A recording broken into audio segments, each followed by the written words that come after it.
जारी रहेगा, पुरअमन मुजाहिरे भी जारी रहेंगे और इनका घेराव भी जारी रहेगा। साबिक खलीफ इस बार बने हरीफ, JUI का सिंध असम्बली का घेराव करने का ऐलान। राशिद सोमरो ने मुजाहिरीन से खिताब में कहा किसी भी रुकन को हल्फ नहीं उठाने देंगे। अयान लतीफ बलेशु ने कहा पीपल्स पार्टी ने सिंध को कुर्बानी का बकरा समझ रखा है। फहमीदा मिर्जा बोली इंतखाबात में सिंध के लोगों का सौदा किया गया, लोगों के हुकूक पर डाका डाला गया। हाफिज नईमुर रहमान ने कहा सिंध पर कब्जा गिरों का राज हो गया, लूटमार का राज अब नहीं चलेगा।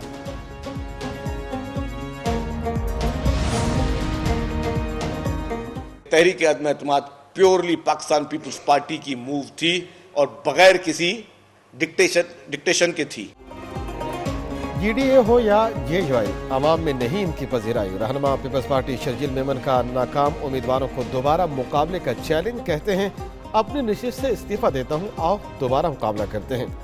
GDA को आवाम ने मुस्तरद किया। सैयद गनी ने अपने बयान में कहा कि पीर पगाड़ा आवाम के मुस्तरद टोले के हाथों में खेल रहे हैं। पीर पगाड़ा को मजीद मुरीद नजराना जरूर देते हैं मगर वोट नहीं। GDA वाले अपनी शिकस्त का बदला आवाम को तकलीफ देकर ले रहे हैं।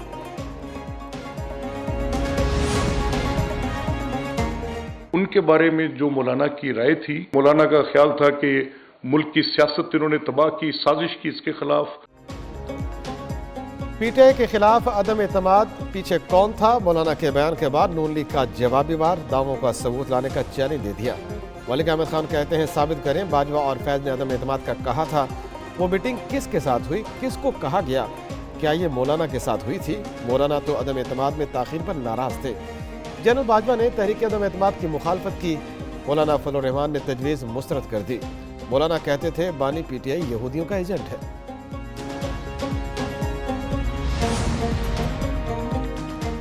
PDM की हुकूमत में आने के बाद जब उनको वजारतें मिली, निगरान हुकूमत में उनको वजारतें मिली, सब कुछ मजे लूटने के बाद आज उनको ख्याल आया कि उनके साथ बहुत बड़ी ज्यादती हुई है। मौलाना के बयान पर पीपल्स पार्टी भी बेकरार। फजलुर रहमान सियासत का चला हुआ कारतूस करार। रहनुमा पीपल्स पार्टी फैसल करीम कुंडी कहते हैं तहरीक अदम एतमाद का सबसे ज्यादा फायदा मौलाना ने उठाया। मौलाना सियासत में आ नहीं रहे, सियासत से जा रहे हैं। सरबराह JUI कह रहे हैं उनका मैंडेट चोरी किया गया।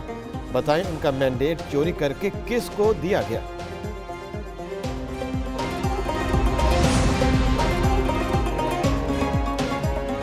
मौलाना को ये बातें इलेक्शन से पहले क्यों याद नहीं आई? MKM पाकिस्तान भी खम ठोक कर मैदान में आ गई।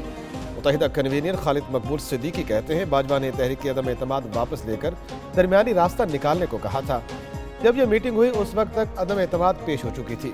मुस्तफा कमाल के भी PTI पर वार, कहा कैसी धांधली, कैसा एहतजाज।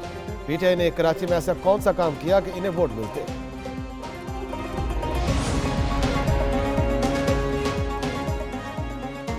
PTI से मिले हैं तो आपको तकलीफ क्यों?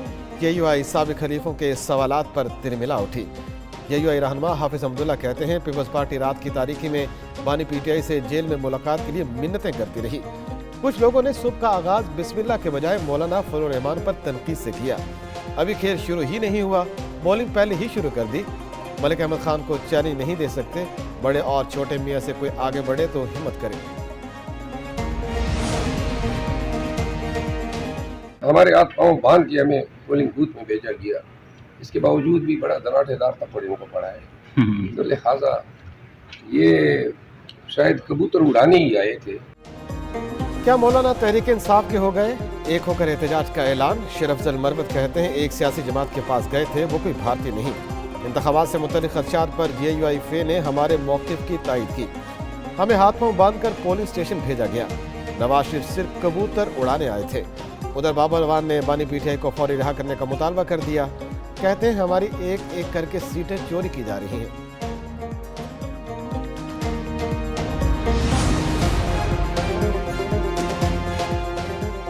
इंतखाबी फ्रॉड नहीं, जमहूरियत पर हमला। PTI ने नया नारा लगा दिया। 8 फरवरी की रात इनसे जिस हद तक धांधली हो सकी की गई। अवाम के वोट को रात के अंधेरे में बदल दिया गया। पोलिंग स्टेशन से लेकर RO दफातर तक धांधली की मिसाल कायम कर दी गई। PTI रहनुमा सलमान अकरम राजा की न्यूज़ कॉन्फ्रेंस। रऊफ हसन ने कहा PTI को 85 सीटों पर धांधली से हराया गया। डेटा इकट्ठा कर रहे हैं, सब कुछ मीडिया के सामने रखेंगे। रेहाना डार बोली फॉर्म 45 के मुताबिक सियालकोट की नशिस्तें वो कामयाब हुई।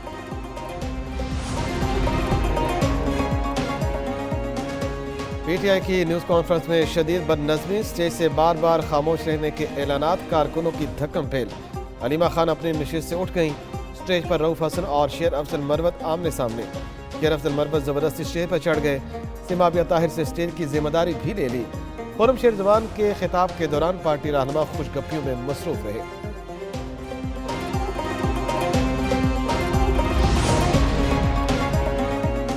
مولانا صاحب کے ساتھ کام کیا ہے، جن مولانا صاحب کو میں جانتی ہوں، یہ اتحاد مجھے ہوتا ہوا نظر نہیں آ رہا۔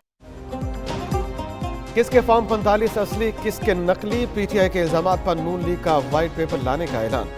خیبر پختونخوا میں کوڑے دانوں سے شیر پر مہر لگے بیلٹ پیپر ملے۔ ترجمان مسلم لیگ نون مریم اورنگزیب کا دعویٰ، کہتی ہیں پی ٹی آئی نے الیکشن کمیشن میں اصل فارم 45 کے بجائے اسکرین شاٹس جمع کرائے۔ رہنما لیگ عطا تارڑ بولے کہ پی ٹی آئی نے جلدی میں غلط فارم 45 سوشل میڈیا پر اپلوڈ کیے۔ ایک ہی پولنگ اسٹیشن کے 2 فارم 45 کس طرح ہو سکتے ہیں؟ جعلی فارم 45 ویب سائٹوں پہ، سوشل میڈیا پہ چلائے گئے۔ جب پریزائڈنگ افسر اوریجنل لے کے آیا تو اس کو ڈسپیوٹ نہیں کیا گیا۔ میرا اسپیکر نہیں، اسپیکر میرا۔ مسلم لیگ نون اور پیپلز پارٹی آئینی عہدہ لینے کے لیے اڑ گئے۔ دونوں جماعتوں کے مذاکرات ڈیڈ لاک کا شکار۔ قومی اسمبلی کے اسپیکر کی سیٹ پر تاحال حد میں فیصلہ نہ ہو سکا۔ قائد مسلم لیگ نون نواز شریف کی زیر صدارت اجلاس۔ نواز شریف کی زیر صدارت جات عمرہ میں اہم اجلاس ہوا۔ اندرونی کہانی بھی سامنے آ گئی۔ چند ارکان کا وفاقی حکومت نہ لینے کا مشورہ۔ اسحاق ڈار نے بریفنگ دی۔ آزاد ارکان کو ساتھ ملا کر پنجاب میں تعداد 157 ہو گئی۔ شرکاء نے کہا صرف پنجاب پر فوکس کرنا چاہیے۔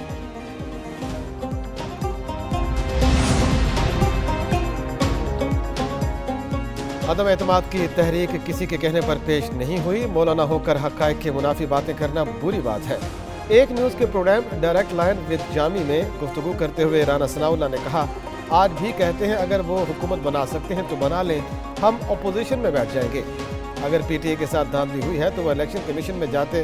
فتنے کی سرگرمیاں کا مقصد پاکستان کو ناکام ریاست قرار دینا ہے۔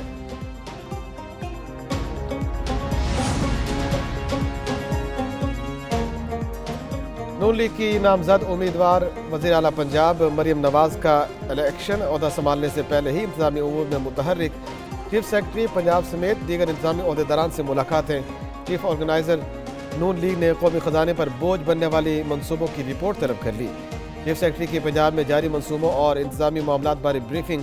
مریم نواز نے مفاد عامہ کے منصوبوں پر کام جاری رکھنے کی ہدایت کر دی۔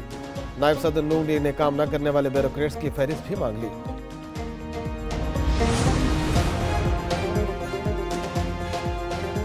خیبر پختونخوا میں حکومت سازی، نامزد وزیر اعلیٰ علی امین گنڈاپور کے پشاور میں ڈیرے۔ اسپیکر ہاؤس میں پارلیمانی پارٹی کا اجلاس طلب۔ پی ٹی آئی کی حمایت یافتہ 9 منتخب ارکان شریک ہوں گے۔ پشاور میں علی امین گنڈاپور کی سربراہی میں انتظامی کابینہ کا اجلاس۔ تیمور جھگڑا، کامران بنگش سمیت دیگر پارٹی رہنماؤں کی شرکت۔ سیاست اور صوبے کے امور پر گفتگو۔